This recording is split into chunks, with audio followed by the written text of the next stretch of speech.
성가대 찬양을 부를 수 없어서 안타깝습니다. 자리가 비어 있는데 얼굴이 눈에 선합니다. 네. 하나님 말씀은 시편 116편 말씀입니다.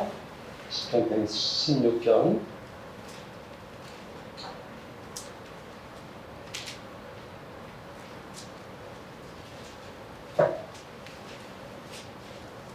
시편 116편 12절부터 마지막 19절까지 성도님들 다 같이 한 목소리로 읽겠습니다. 내게 주신 모든 은혜를 내가 여호와께 무엇으로 보답할까? 내가 구원의 잔을 들고 여호와의 이름을 부르며 여호와의 모든 백성 앞에서 나는 나의 소원을 여호와께 갚으리로다. 그의 경건한 자들의 죽음은 여호와께서 보시기에 귀중한 것이로다. 여호와여, 나는 진실로 주의 종이요 주의 여정의 아들 곧 주의 종이라. 주께서 나의 결박을 푸셨나이다. 내가 주께 감사제를 드리고 여호와의 이름을 부르리이다. 내가 여호와께 서원한 것을 그의 모든 백성이 보는 앞에서 내가 지키리로다. 예루살렘아, 내 한가운데에서 곧 여호와의 성전들에서 지키리로다. 할렐루야. 아멘. 오늘은 1년 중 마지막 주일 예배를 드리고 있습니다. 우리가 지난 한 해를 돌아보면 어떤 성도는 지난 한 해 동안 많은 은혜를 받았고 하나님의 사랑을 많이 받았고 또 좋은 결과가 많이 있었습니다 하는 분도 계실 거고, 또 어떤 성도님은 지난 한 해 동안 너무 후회스럽고 정말 시행착오가 너무 많았다 그러면서 지난 한 해를 그렇게 돌아볼 수가 있을 것입니다. 새해를 시작하면서 우리 성도들에게 가장 중요한 것이 무엇이겠습니까? 잠깐만 생각해 보세요. 우리 성도님들은 새해에 무엇을 앞세우며 새해를 시작할 것입니까? 어떻게 우리가 새해를 시작할까요? 새로운 출발을 할 때 우리에게 가장 중요한 것이 무엇입니까? 새로운 출발을 합니다. 지금 출발점에 딱 서 있습니다. 그러면 우리에게 가장 중요한 것이 무엇이겠습니까? 네, 목표죠. 그렇죠? 출발한다는 것은 앞을 향해 가겠다는 것이고 어딘가를 향해 가겠다는 것 아닙니까? 그러면 목표와 방향을 정해야지 우리 출발할 수가 있죠. 네, 당연합니다. 이제 막 새롭게 출발하려고 하는데 출발점에 서 있는데 목표가 없다. 이거 어떻게 되는 것입니까? 그러면 어디로 가야 할지 방향도 못 정하고 무엇을 해야 될지 아무것도 못할 것 아닙니까? 그렇죠? 목표가 있는 것과 목표가 없는 것은 엄청난 차이를 가져다 줍니다. 목표가 있는 사람이면 나는 목표를 정했어. 나는 그리로 가야 돼. 하고 그쪽으로 첫 발을 내딛고 또 그 목표를 향해 가는 과정 속에서 많은 노력을 하게 되고 많은 시도를 하게 될 것입니다. 그러므로 우리 성도님들 새해를 시작하면서 저와 우리 성도님들에게서 가장 중요한 것이 이제 무엇입니까? 목표입니다. 저희 교회 목표는 이미 정했어요.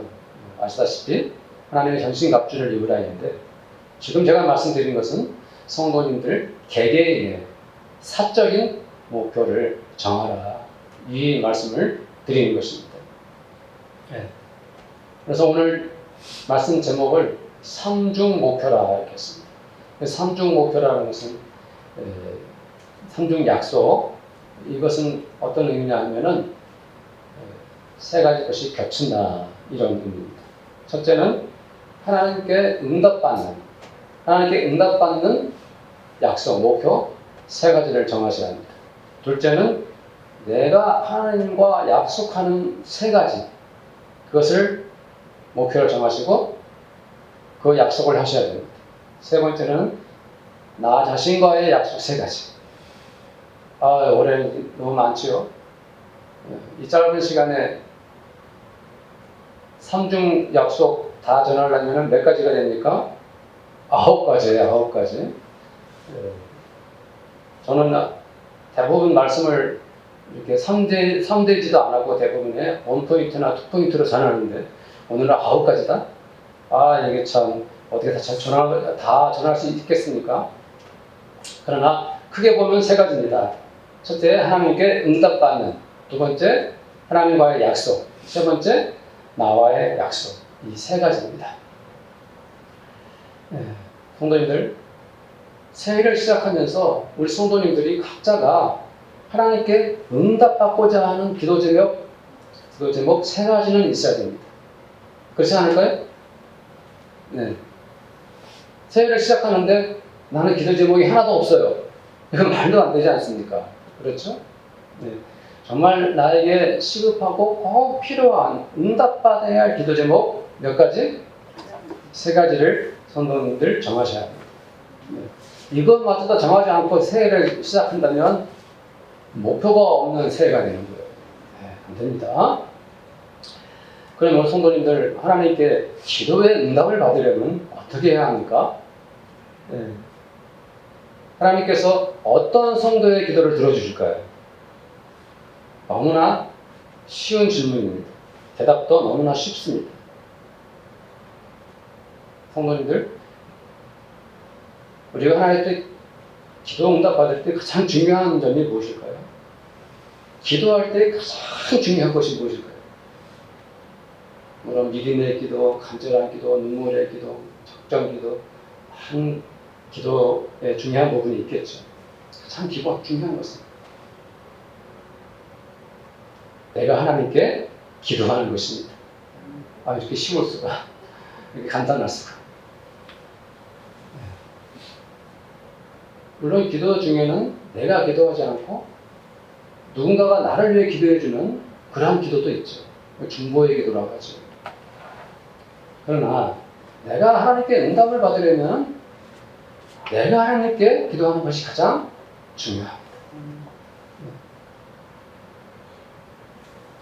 나에게 이런 기도 제목이 있으니 목사님 기도해 주세요, 전사님 기도해 주세요, 권사님 기도해 주세요, 장로님 기도해 주세요, 집사님 기도해 주세요. 이렇게 기도의 부탁을 할 수가 있습니다. 당연히 서로 기도를 나눠야죠. 되죠. 그런데 정작 기도를 부탁해놓고 자기 자신은 기도를 하지 않는 그러한 성도들이 계세요. 그 이유인 즉슨 저는 어떻게 기도해야 할지 기도의 방법을 잘 모르겠어요. 저는 또 믿음이 너무 부족해가지고 저는 기도를 잘 못하겠어요. 그러니 저를 위해 기도해 주세요. 이렇게 기도의 부탁을 하는 거예요. 그래놓고는 정작 자기 자신의 기도 제목 가지고 자신이 기도하지는 않아요. 이것의 문제점이 무엇입니까? 그 성도의 마음의 속을 잠깐 들여다보면은요, 사실은 그 기도 제목이 그만큼 자기에게 다급하거나 중요하지 않다는 것을 의미하는 거예요. 내가 당신에게 기도를 부탁하지만 나는 기도하지 못합니다 하는 말은 이 기도 제목 하나님께서 들어주셔도 되고 안 들어주셔도 돼. 난 별 상관을 안 해. 이런 속마음이 그분에게 있는 거예요. 정말 중요한 것은 무엇입니까? 기도 제목이 자기에게 있다면 내가 그 기도 제목을 붙들고 기도해야 합니다. 그게 가장 중요한 거예요. 성경에도 기도하는 사람들이 스스로 기도해서 열이면 열, 백이면 백, 모든 사람들이 자기가 기도해서 응답을 받았지. 자기의 기도 제목을 다른 사람이 이루어지지는 않습니다. 그러므로 새해 성도님들이 기도 제목 3가지를 응답받고자 하는 기도 제목 3가지를 정해놓고 어떻게 해야 하겠습니까? 내가 기도해야 되는 것입니다. 자신이 그 기도 제목을 붙들고 기도하셔야 됩니다. 하나님께서 우리 성도님들의 기도를 들어주십니까? 안 들어주십니까? 하나님께서 성도님들이 기도하면 응답하는 것은 당연합니다. 하나님께서 성도들의 그 기도의 제목 다 알고 계시고 성도님들이 왜 그 기도 제목을 냈고 기도하는지 그 마음도 하나님 다 파악하고 계세요. 네. 부모님들의 형편과 처지를 하나님은 벌써 다 굽어보고 계셔요. 하나님은 단지 무엇을 기다리고 계십니까? 성도님들이 기도하기를 기다리고 계신 것이죠.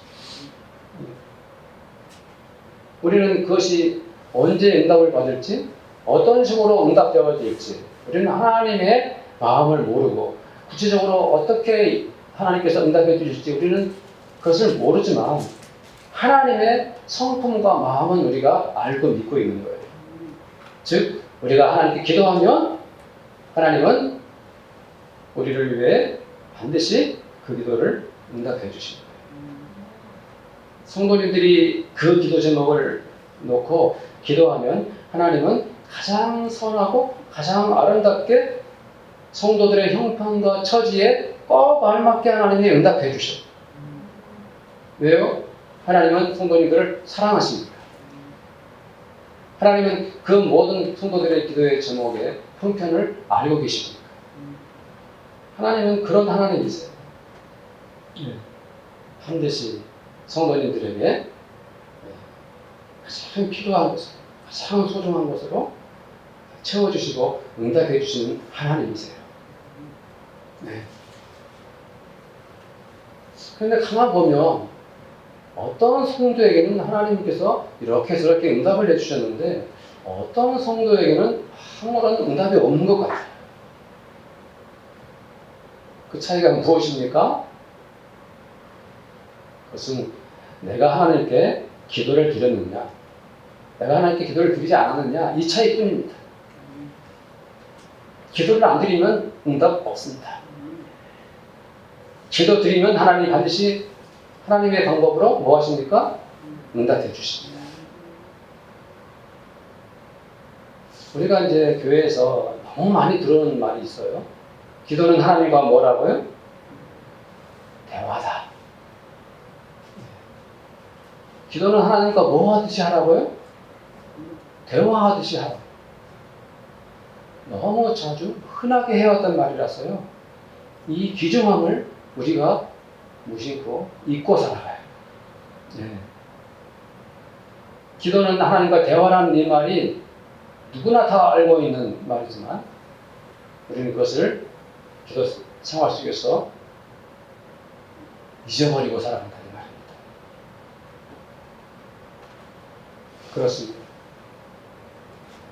요즘에는 뭐 가족 간의 대화가 많이 끊겨졌다고 흔히 말하지 않습니까? 아침에 출근하고 학교 가고 퇴근하고 학교 다녀오고 학원 보내고 밥 먹고 이렇게 하는데 대화할 시간이 없어요. 대화가 단절된 거예요. 대화가 끊겨진 가족은 어떤 일이 일어납니까? 서로 소통이 안 되죠.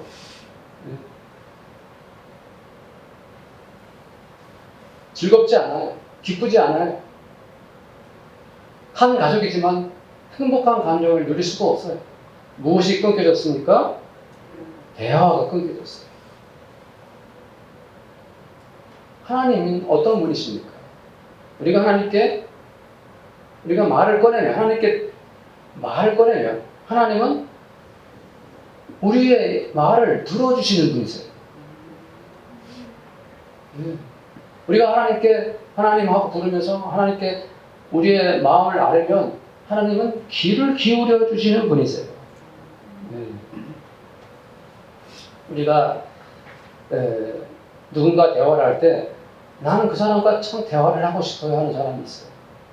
그 사람과 대화하면 왠지 마음이 즐겁고 그 사람과 같이 이야기하면 정말 좋아요. 때로는 그 사람이 나에게 감동을 주기도 하고요. 때로 그 사람은 대화를 하다 보면 저에게 자연스럽게 교훈을 주기도 하고요. 그 사람과 대화하고 나면은 나중에 마음이 너무 평안해가지고 너무 좋아요. 나 그 사람과 다시 대화를 하고 싶어요. 하는 그런 사람이 있다면 그 사람은 정말 좋은 사람이죠. 그렇습니다. 하나님은 우리가 하나님께 기도드리면 하나님께 아뢰면 하나님은 우리가 어떤 말을 드리더라도 반응을 해주시고요. 때로는 우리가 그냥 말없이 눈물을 흘리면 하나님은 아셔요. 내가 왜 눈물을 흘리는지 눈물도 닦아주시고, 내가 하소연하고 불평해도 하나님께서 털털털 웃으시면서 내가 다 들어주셔요. 네. 하나님은 어떻게 할지 모르겠다고 하나님 도와달라고 하면 하나님 때로는 지혜를 주시기도 하고, 망설이고 이렇게 해야 될지 저렇게 해야 될지 방황할 때 하나님한테 아뢰었더니 하나님께서 결단을 허락해 주시고, 하나님은 우리가 그렇게 기도를 드리면 자세하고 구체적으로 우리에게 알맞게 응답하시는 분이세요. 선하신 하나님, 좋으신 하나님. 네. 성도님들, 올해 하나님께 응답하고 싶은 기도 제목 3가지를 붙들고 성도님들이 각자가 무엇 하시기를 원하십니까? 기도하셔야 합니다. 물론 김준 전사님이나 제가 성도님들 한 해 목표 기도 제목을 가지고 늘 매일 기도하겠습니다. 변함없이 기도할 것입니다. 그러나 목사나 전도사가 기도하는 것보다 더 중요한 것은 무엇이라고요? 내가 기도하는 것입니다. 네. 히브리서 4장 16절 말씀이죠. 은혜의 보좌 앞에 나아가라. 그러므로 우리가 긍휼하심을 받고 때를 따라 돕는 은혜를 얻기 위하여 은혜의 보좌 앞에 담대히 나아갈 것입니다. 이 히브리서 4장 말씀이 참 좋은 말씀인데, 옛 번역에 어떻게 번역되어 있었냐면은 하나님께서 우리를 체휼하신다 그랬어요. 체휼.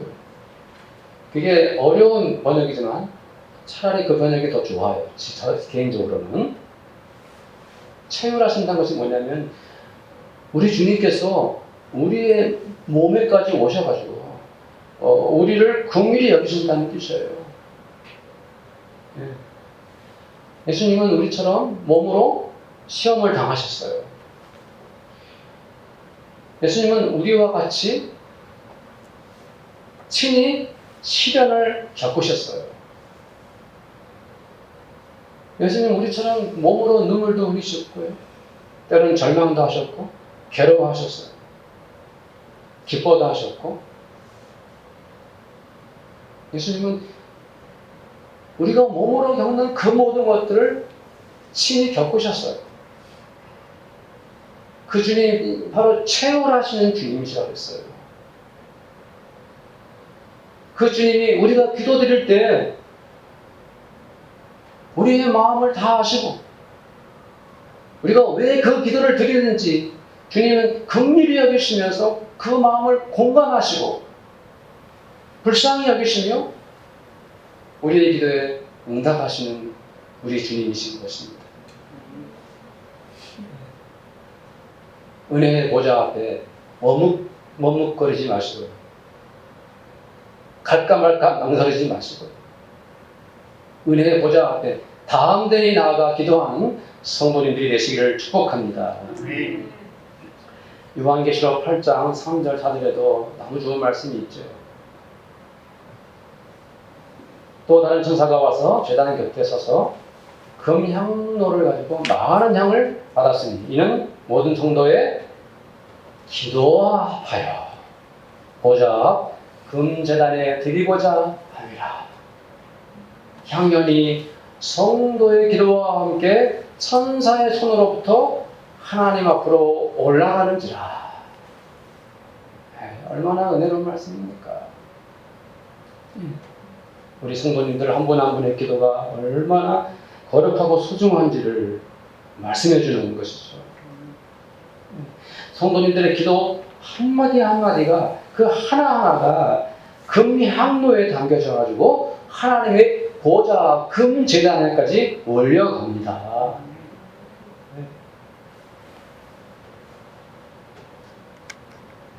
하나님께 드린 기도들이 한마디라도요 공중에 흩어져가지고 어디로 사라져 버리는 경우는 없습니다.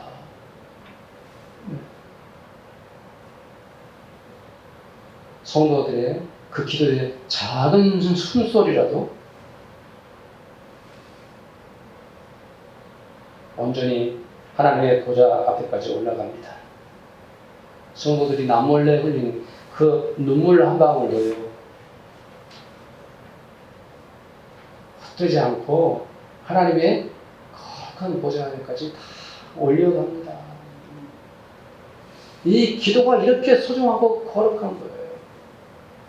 값진 것입니다.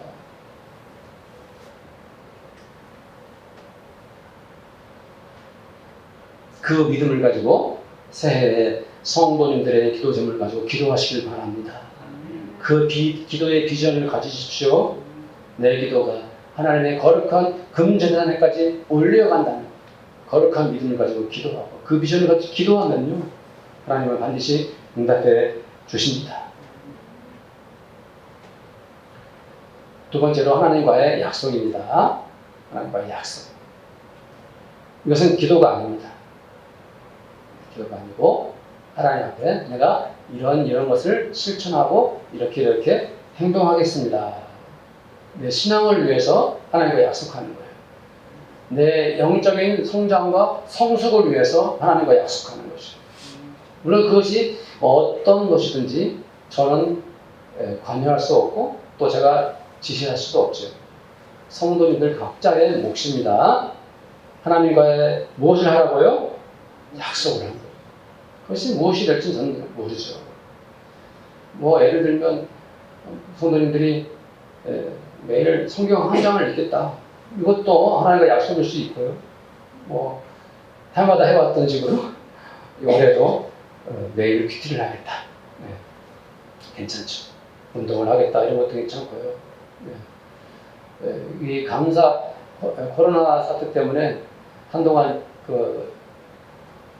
지금 다시 또 심해졌고 또 처음에 굉장히 심했을 때 외출도 못하고 집에만 있었고 당시에는 비대면 예배를 해가지고 제가 갑자기 그런 일이 닥치니까 아무것도 못하고 그냥 각자가 가정에서 생명의 상 가지고 예배 드리세요 하고 이렇게 했던 기억이 나요. 그러니까 주일에도 예배도 못 드리고 집에 있으면서 할 일이 없다 보니까 이 감사 노트 쓰던 거를 잊어버렸어요. 감각을 잃어버렸어요. 그래서 감사 노트를 제 아내는 지금까지 열심히 쓰고 있는데 제가 그걸 잊어버렸다가 최근에 주섬주섬 다시 쓰고 있습니다. 하나님 앞에 감사 노트를 다시 쓰겠다 이것도 약속이 될 수 있겠죠. 이게 다 예를 드는 것입니다. 책을 읽겠다는 약속도 괜찮고요. 너무 어려운 거 하지 마시고요. 하나님과 약속을 무엇이든지 하십시오. 세 가지 약속을 하시고 하나님 앞에 나 꼭 이렇게 하겠다고 하십시오. 근데 이제 너무 의욕이 넘쳐가지고 성경도 평상시 안 읽던 성도님들이 갑작스럽게 너무 어렵게 하나님께서 영광을 받아주시옵소서. 저 올해 하루에 매일 10장씩 성경 읽겠습니다. 너무 과분하게 너무 큰 목표를 세우지 마시고요. 아주 작은 목표. 예를 들면 저는 매일 하루에 1분 기도하겠습니다. 24시간 중에 1분 가소롭다 이렇게 생각할 것이 아니라 물론 매일 기도하시는 분은 무슨 1분 기도냐라고 이렇게 놀랄 수도 있을 텐데요. 만약에 한 번도 1년 내내 지내면서 하루에 1분도 기도하지 않았던 성도가 내가 하루에 1분씩 늘 기도하겠다. 아주 작은 약속이지만 예를 든 것 뿐입니다. 그렇게 약속할 수 있죠. 그 1분 동안에 하나님께 간절히 집중해서 기도해서 은혜 받으면 되는 거죠. 세 번째, 나와의 약속입니다. 하나님과의 약속은 하나님과의 약속이고 나와의 약속은 정말 나와의 약속인 거예요. 그건 매우 인간적이고 개인적인 약속을 했으면 좋겠어요. 그래서 한 가지 예를 들면은 저는 집에 오면 가족들에게 너무 무뚝뚝하고 말이 없고 퉁명스러운데요. 제가 약속합니다. 집에 들어오면은 늘 우리 아이들에게 하루에 한 번씩 칭찬을 하겠습니다. 나의 약속. 아내나 남편을 보면 무조건 하루에 한 번씩 포옹을 해주겠습니다. 이런 거. 하여튼 예를 든 것 뿐이에요. 나와의 약속 지키십시오. 한번 정해보십시오. 저도 성도님들과 더불어서 하나님과의 기도 제목 3가지, 하나님과의 약속 3가지, 나와의 약속 3가지 정해놓고 성도님들에게 발표를 하겠습니다. 당연히 돈을 더 많이 벌겠다 이런 약속, 자신과 약속 하십시오. 좋은 것입니다. 오늘 말씀을 제쳐놓고 너무 다른 이야기를 많이 했어요. 죄송합니다. 말씀으로 돌아갑니다. 자, 우리 12절 13절 말씀을 읽어볼까요? 12절 13절 시작. 내게 주신 모든 은혜를 내가 여호와께 무엇으로 보답할까? 내가 구원의 잔을 들고 여호와의 이름을 부르며. 시인은 하나님의 은혜가 너무 커서 부족한 제가 하나님께 무엇으로 보답할 수 있겠습니까? 하는 기도를 드리고 있어요. 그러면서 그가 하나님의 은혜를 어떤 식으로 표현하고 있습니까? 내게 주신 모든 은혜라 라고 표현하고 있죠. 이 모든 은혜라고 시인이 말하는 것은 자기가 하나님께서 내게 주신 은혜를 하나, 둘, 셋 계속 헤아렸던 거예요. 구체적으로 하나님 주신 그 은혜를 다 살펴보니 그 모든 은혜가 너무 많고 큰 거예요. 그래서 주님께 보답할 방법이 없어요. 그러면서 시인이 고백합니다. 13절에 보니까 내가 무슨 잔을 들고 있습니까? 구원의 잔을 들고 있어요. 그것은 바로 시인이 하나님께서 나를 살려주시고 나를 구원해 주신 것보다 더 큰 은혜가 어디에 있겠습니까? 라고 고백하고 있는 것이죠. 하나님께서 나를 지금 존재하게 하신 그 모든 이유와 까닭, 나를 나에게 지금까지 지켜주신 것 다 하나님께서 나를 구원해 주셨기 때문입니다. 그 모든 많은 은혜가 있지만 하나님께서 나를 구원해 주신 것을 고백하고 있습니다. 14절에 또 뭐라고 말씀하고 있습니까? 14절 읽어보겠습니다. 여호와의 모든 백성 앞에서 나는 나의 소원을 여호와께 갚으리이다. 이 시인이 소원을 갚겠다는 그 표현을 매우 독특한 방법으로 하나님께 약속을 지키겠다라고 말하고 있어요. 즉 모든 사람들 앞에서 뭐하고 있습니까? 약속을 하고 또 그것을 여호와께 갚겠다라고 말하고 있지 않습니까? 네. 모든 백성들 앞에서 약속을 지킨다는 것은 무엇을 의미합니까? 공개적으로 모든 사람들이 보는 앞에서 내가 약속을 지키겠다 그 말을 하고 있습니다. 그러면서 또 뭡니까? 여호와께 하나님 앞에 내가 그 소원을 갚겠다 하고 약속을 다짐하고 있습니다. 저는 이 말씀 보면서 어이구 이 사람이 이렇게 해도 되나 하고 덜컥 겁이 나기 좀 했어요. 나중에 어떻게 책임을 지려고 이렇게 말을 하지? 하는 생각을 했습니다. 어떻게 이렇게 거창하게 맹세를 하지? 안 그렇겠습니까? 지금 많은 사람들 앞에서 나 이런 약속을 지키겠다라고 공개했는데 그 많은 사람들이 계속 이 시인을 지켜볼 것인데 그 약속을 지키지 못하면 나중에 얼마나 부끄럽고 창피하겠습니까? 그렇죠. 더욱이 하나님께 자기 소원을 갚겠다라고 했으니까 하나님 앞에서 맹세를 한 것이거든요. 그러다가 못 지키면 어떡하라고요? 18절에서도 그가 다시 맹세를 확인하고 있죠. 18절 말씀을 볼까요? 내가 여호와께 소원하는 것을 그의 모든 백성이 보는 앞에서 내가 지키리로다. 다시 하나님 앞에서 모든 백성 앞에서 지키겠다라고 다시 재차 확인을 하고 있어요. 시인의 약속의 절정은 19절입니다. 19절 말씀 읽어봅시다. 시작. 예루살렘아 위한 건데 곧 여호와의 성전들에서 지키주려다. 할렐루야. 예루살렘 성에는 수많은 사람들이 오고 갑니다.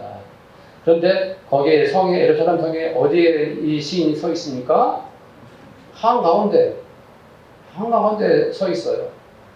가장 붐비고 사람들이 막 오고 가는 곳에 서 있어요. 그런데 그 한가운데 또 무엇이 존재하고 있습니까? 여호와의 성전이 존재하고 있어요. 여호와의 성전 뜰에서 지키리로다, 이렇게 시인이 고백하고 있습니다. 여호와의 성전의 뜰에 오는 사람들은 그냥 보통 사람들이 아니죠. 경건하고 겸손하게 진실한 마음으로 하나님 앞에 나아가고자 하는 사람들이 모인 곳이에요. 그런데 그 여호와의 성전 뜰에서 또 이 시인은 자기의 약속을 지키겠다라고 고백하고 있습니다. 왜 시인이 이렇게 약속을 했을까요? 이렇게 정말 너무나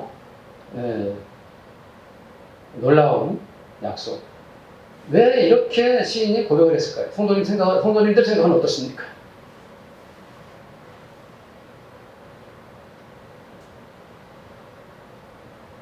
많은 사람들 앞에서 공개적으로 다짐하는 것은 내가 이 약속을 지키는 과정에 힘들고 어려운 일이 있더라도 그 모든 어려움에도 불구하고 반드시 지키겠다는 결단을 하는 것입니다. 목사가 새 목표를 정해놓고 나는 하나님께만 약속을 하고 하나님만 아십니다 하고 나 혼자 그 목표를 정해놓고 혼자 기도하면 성도님들은 저의 목표를 모를 거 아니에요. 그러면 성도님들이 내년 이제 12월에 와가지고 전 목사가 그 약속을 지켰나 안 지켰나 알 수가 없죠. 그래서 저도 성도님들에게 새 목표를 9가지를 다 공개하려고 합니다. 이 시인처럼. 그래서 그 공개는 그것이 제가 이런 기도 제목을 정했다 자랑하고자 하는 것이 아니라 어떤 어려움이 있고 힘든 일이 있어도 사랑하는 성도들과의 다짐이니까 저 끝까지 이 약속을 지키겠습니다 하는 그런 선언인 거죠. 이 시인이 바로 그렇게 결단을 한 것이고요. 또 거룩한 성전에서 여호와께 약속을 지키겠다고 다짐하는 것은 하나님의 임재 속에서 하나님의 영광 속에서 하나님과 더불어 다짐하고 있는 거예요. 구약에서의 이 맹세, 하나님 앞에서의 맹세는 가장 고귀하고 거룩하며 가장 소중한 맹세. 자기의 생명마저 하나님께 드리고자 하는 진실한 맹세를 하고 있는 거예요. 그것이 구약적 맹세의 의미입니다. 그래서 자기의 이 결단이 결코 나 개인의 문제가 아니라 하나님이 지켜보시고 하나님의 영광과 임재 속에서 내 약속을 하나님께 바치겠다 하는 거룩한 서원인 것이죠. 그러므로 우리 성도님들도 하나님께 이 약속을 이 교회에서 거룩한 성전에서 하는 것이 얼마나 그것이 소중한지를 아셔야 합니다. 그것은 우리의 다짐과 우리의 약속이 하나님의 임재 속에서 하나님의 은혜 속에서 하나님의 영광 속에서 그것이 하나님 나라를 위해서 내가 드리는 약속입니다 하는 것을 고백하고 있는 거예요. 우리 성도님들 이제 9가지 삼중 약속 언약 송고 영신 예배 때 가지고 오셔도 괜찮고요. 새해 첫 예배 때 아주 좋습니다. 가능하면 송고 영신 예배 때 가져오시고 그래서 저한테 주는 기도 제목, 성도님들이 간직할 기도 제목 저한테 주고 나서 어떤 분들은 잊어버리고 목사님 그 무슨 기도 제목이었죠? 하는 분들이 계셔요. 곤란해요. 정리해 보시고 성중 약속의 언약이 이루어지는 거룩한 새해가 되시기를 간절히 축복합니다. 아멘. 우리 통성으로 한번 기도하겠습니다. 기도할 때 하나님 부디 하나님과의 기도입니다. 하나님과의 약속, 나와의 약속, 이 9가지가 이 3가지 삼중 언약이 잘 이루어지는 새해가 되기를 원합니다. 라고 간절히 한번 기도하겠습니다. 하나님 아버지 감사합니다.